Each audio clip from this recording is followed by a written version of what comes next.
Good evening, everyone! Okay ba tayo dyan? Okay. Since last day ng Love Month, bibigyan naman natin ng panahon at oras yung mga unrequited love. Yung mga nasa tabi lang na nagmamahal pero hindi nasusuklian. Again, tugtugan lang ha. Walang inlaban at walang sakitan. I hope you enjoy this number.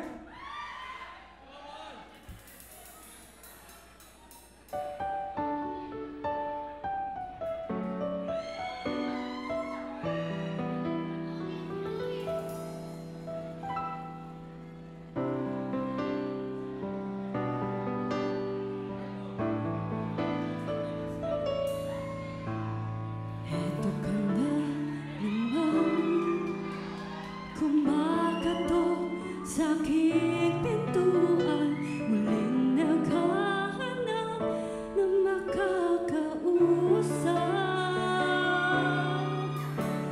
At heto naman ako, nakikinig sa mga kwento mo, paulit-ulit lang. Nagtitiis kahit nasasaktan.